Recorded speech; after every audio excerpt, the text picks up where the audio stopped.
All right, the cool bean. Watch out! Here come the cool beans. The cool beans. Oh yeah, check out how they move. Look at the way they swagger. Notice their sunglasses, yow! The cool beans are known all over school, from house to house, across town, beyond county lines.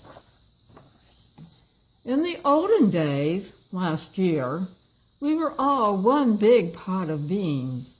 We were a mixed bag, but somehow it worked. Yep, those were the good old days. And then we stopped seeing each other as much. That's just how it is sometimes. You spend less time together, even though you're not totally sure why.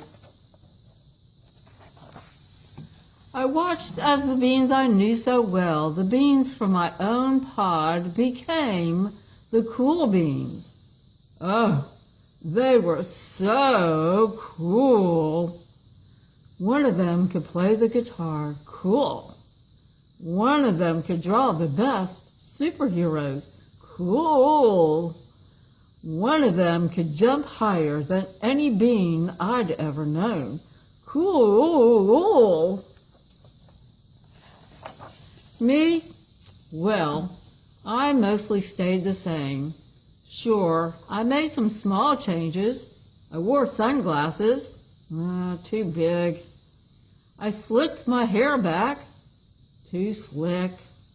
I strutted around. Ow! When I smacked my foot in that rock. I swaggered. Oof! When I slipped on that banana peel. I was still picked last for everything. My clothes never seemed to fit.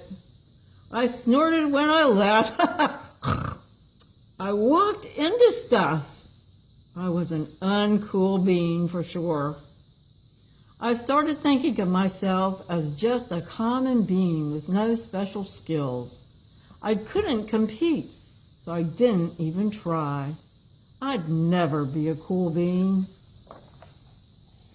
It seemed like there were two types of beans in the world. There were the cool beans and the beans like me. The days all blended together.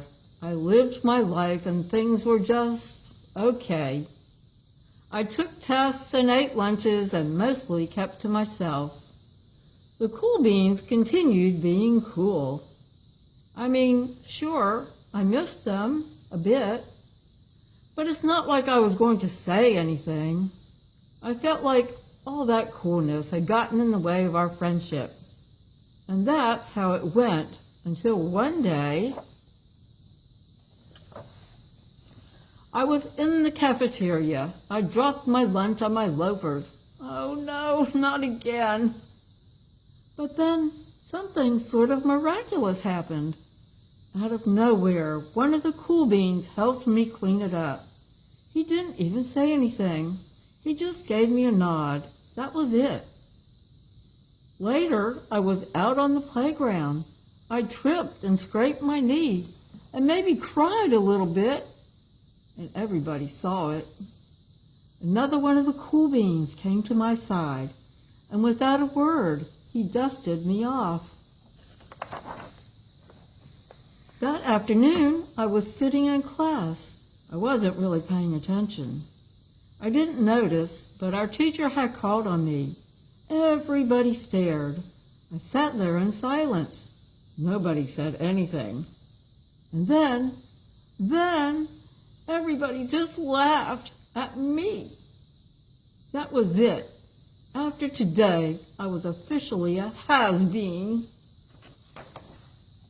But then, one of the cool beans stood up and came over to me. Everybody watched. She leaned in close and whispered, "Hey, the teacher asked you to read from page 32. Then she gave me a quick wink and went back to her seat.